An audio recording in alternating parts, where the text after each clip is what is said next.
Isa akong katutubong mangyan. Sa Mindoro ako since birth hanggang high school. And then, I'm the middle child, kaya ganito ako. For 11 years na bunso, tapos biglang nagkaroon ng bunso pa sa akin. Nag-aral ako Mamburao Central School, then high school, Occidental Mindoro National High School. Then, college ko is sa LB.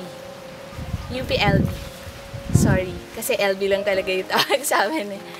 And course ko is Applied Mathematics.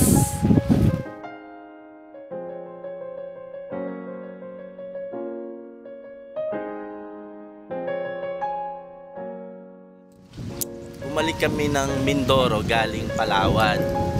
Tumira kami sa Palawan for 10 years. And then nag-elementary ako sa Mamburao. Then I moved in Quezon City ng high school. So doon ako nag-aral sa Quezon City Science High School. And then nag-BS Engineering ako sa UST. Then 2 years ago I also finished my diploma in urban planning. Yun, nag-skate sa tapat ng bahay namin with my brother and mga cousins. High school, sumasali kami ng mga dance competitions na lagi kaming pang fourth. Kasi 3 lang yung nananalo. So lahat ng talo fourth. Nung bata, si Twinkle lagi kong kasama sa backyard. Tapos nagbubungkal kami ng kamote pag wala. Mga 4 years old pa lang yata kami noon. So bubungkal kami ng kamote. And then yung mga kapatid ko, sina ate, sina kuya, lagi kami nanghihiram ng bike. So paikot-ikot lang kami sa town hanggang sa doon kami natutong mag-bike. Nung high school naman, the best days yung high school, Kisay days yan. So dyan ang walang kamatayang overnight. So pag medyo yung mga good things, kina Ate Julie, overnight, gagawa ng project, tapos gagawa ng mga reports. Pag medyo not so good, boys night out, ayan, punta kami kina Leo, sa underground ng bahay ni Leo. Nandyan yung movie night, yung sa kabilang side may nagda-drum, sa kabilang side may nagpi-PlayStation, sa kabilang side may nagpa-magic cards, sa kabilang side may nakikinig ng mga metal songs. Ako na sa isang gilid, tulog. So yung iba naman, nanonood ng mga, Yung college? So, freshman ako noon. Kami nung orgy. Nag-start pa lang yung group namin. Then in-invite ko sila sa open dorm. And ang kabili-bili na nung manager namin is bawal mag-inom. Pero pwede mag-invite ng friends. Siyempre, since pasaway ako, nagpainom ako sa room namin. And hindi lang basta inom, nalasing kami lahat. Yun. Nung college ako, doon ko nakilala yung Panginoon, nakilala ko yung Panginoon through Christ Youth in Action. So dyan medyo bumait ako ng konti. So hindi naman madali. So mahirap maging mabait. Pero may ups and downs. Pero dyan ko natutunang mahalin yung Panginoon. And dyan ko rin na-develop yung aking kapal na mukha. Right now, I'm a section head of Loan Portfolio Monitoring at RCBC. 8 years na rin ako doon sa bank. Kaya tinatawag nila ako highway engineer. Kaka-move in ko lang naman din sa new company ko. And I learned a lot sa previous company ko, ang Image Philippines. So lahat na natutunan ko doon, ginagamit ko dito sa bago kong work. As very thankful ako sa kanila. Ngayon, mga pinagagawa ko, sayaw, minsan kumakanta, minsan nagmo-model-model ng picture, kunwari lang. So, selfie-selfie. Yun lang. Office mates, siguro travels. Mga beach, kasi dun ako nag-start na mag-enjoy sa pag-travel and sa mga water activities like snorkeling. Pag may time kami, I also do running. I join fun runs kasama si Kuya, kasama din yung mga kaibigan ko sa community. Boxing, kasama sina Eli, sina Pom. Pag may oras din lang. So, puro physical activities, wala masyadong mental games, yung arcade, ay wala. Hindi ako marunong ng PlayStation, hindi rin ako marunong. So, puro activities lang na pangkatawan. Physically fit lang dapat. Okay na ako na nasa tabi lang ng dagat, tambay, tapos snorkeling, pag may time. Badminton, yung sa sports, Sumasali ako sa mga tournaments sa RCBC kahit di naman ako talaga magaling. Badminton and bowling. I also love cooking. Yun, pag nasa bahay, luto-luto lang kung ano yung nandun. Ever since naman nung hindi kami, madalas kaming manood ng movie. So, still, we do it. Yung mga ano lang, no-brainer movies. So, mga kilig-kiligan na. Yan. Madalas kami kumain, na mag-try ng mga iba't ibang food, mga recipe sa restaurants. Films. Lagi kaming pumipila. Minsan, or madalas, laging first day ng showing, nakapila na kami. O, di ba? Fun. Magkakilala kami, classmate kami ng kinder. Magka-team kami sa math, sa quiz bee. Mga grade 4 yata yun o grade 3. Kaya lang pagpasok niya, siya naman yung pinakamagaling. Dati ako yung first, sumunod ako na yung fourth. Siya rin yung ano ko, parang crush ko na yata nung grade 4. So hanggang elementary, meron kaming mga slam book. Nakita ko kasi nakasulat sa kanya yung crush is 13.7. Ako yata yun. Pero crush ko sa kanya dati 8.8. Bilang namin Michelle Visconde, 8.8 na yun. Doon nag-umpisa, kaya lang naputol nung lumipat na ako ng Maynila para mag-aral ng high school. Childhood sweethearts daw kami. Classmates kami since elementary. Ay, kinder. Kakilala ko na siya nun kasi quiz bee contestant siya from grade 1 pa lang. Tapos nung grade 3, sumali ako dun sa team nila. Unfortunately, since sumali ako, natalo na siya. And then, ano na kami noon, love team na kami sa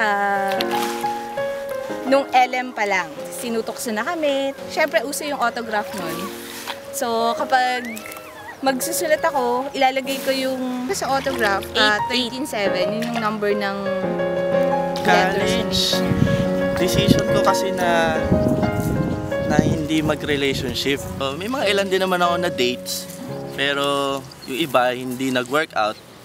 And then, I finally decided to pursue Michelle. Since nag-move siya nung high school, every time na bumabalik siya ng Mindoro for vacation, dumadaan siya sa bahay since friends naman kami. Pag birthday niya, lagi niya ako ini-invite. So, yun din yung mga chances na lagi kami magkasama. That time, I really decided to date and look for my future wife. Since lagi naman kami magkasama, lumalabas, kung okay sa kanya na i-try namin, maging kami, and then let's see if it will work out. Okay. And then she decided to say yes, and then naging kami. Paano kami nag-reconnect? Kinukuha niya yung number ko sa mga friends namin na nandito sa Manila since nasa LB ako. And then, magte-text siya. Then, may one time na in-invite niya ako na mag-movie. Lord of the Rings yata yun. Yung 2. Kahit hindi ko naiintindihan yung movie, syempre, nag-enjoy naman ako. Kaya yun, tinanong ko din siya dun sa ano yata kami nun, sa gate ng kanyang apartment.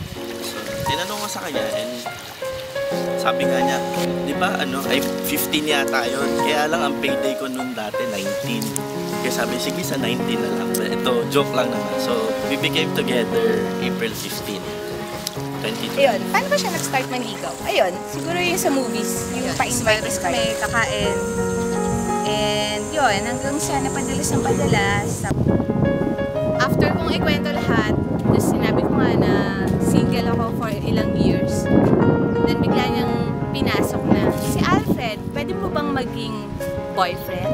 So parang, ha? Tapos tumawa na ako na tumawa kasi parang, bakit third person? Eh, kaharap ko naman siya. So, ang first month sa din natin, payday. Ganyan. Kaya lang iba pala yung payday niya, every 19th pala. Eh, 15 nun.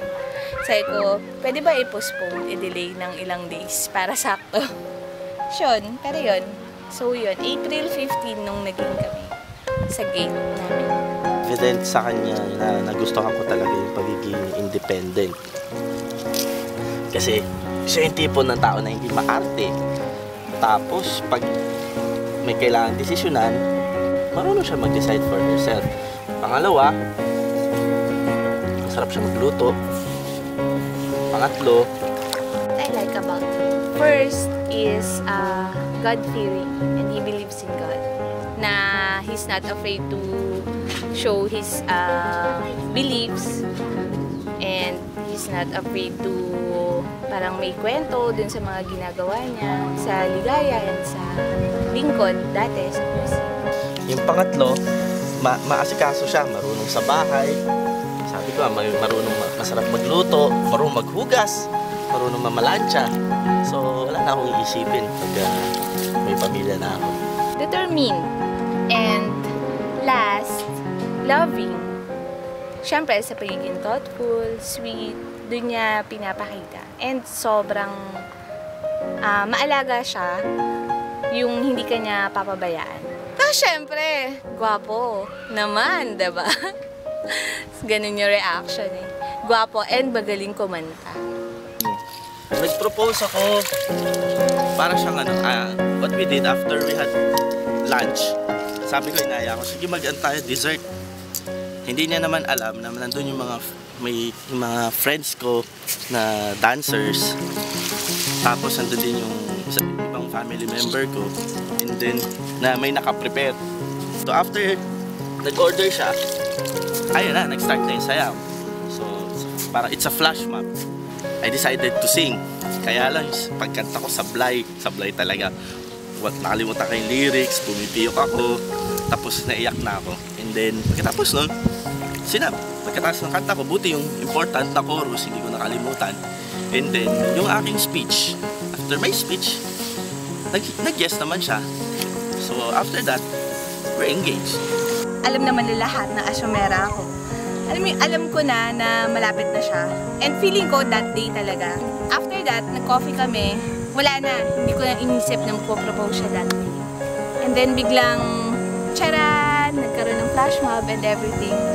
Yung na-feel ko, parang this is it. Yung iniisip ko na eto na yung hinihintay ko. Super na-excite ako kasi yung way niya ng pagpo-propose. Medyo kakaiba. Sobrang na-feel ko yung sincerity. Lumabas na siya, tapos lumabas siyang kumakanta na naiiyak at pumiyok. Feeling love and feeling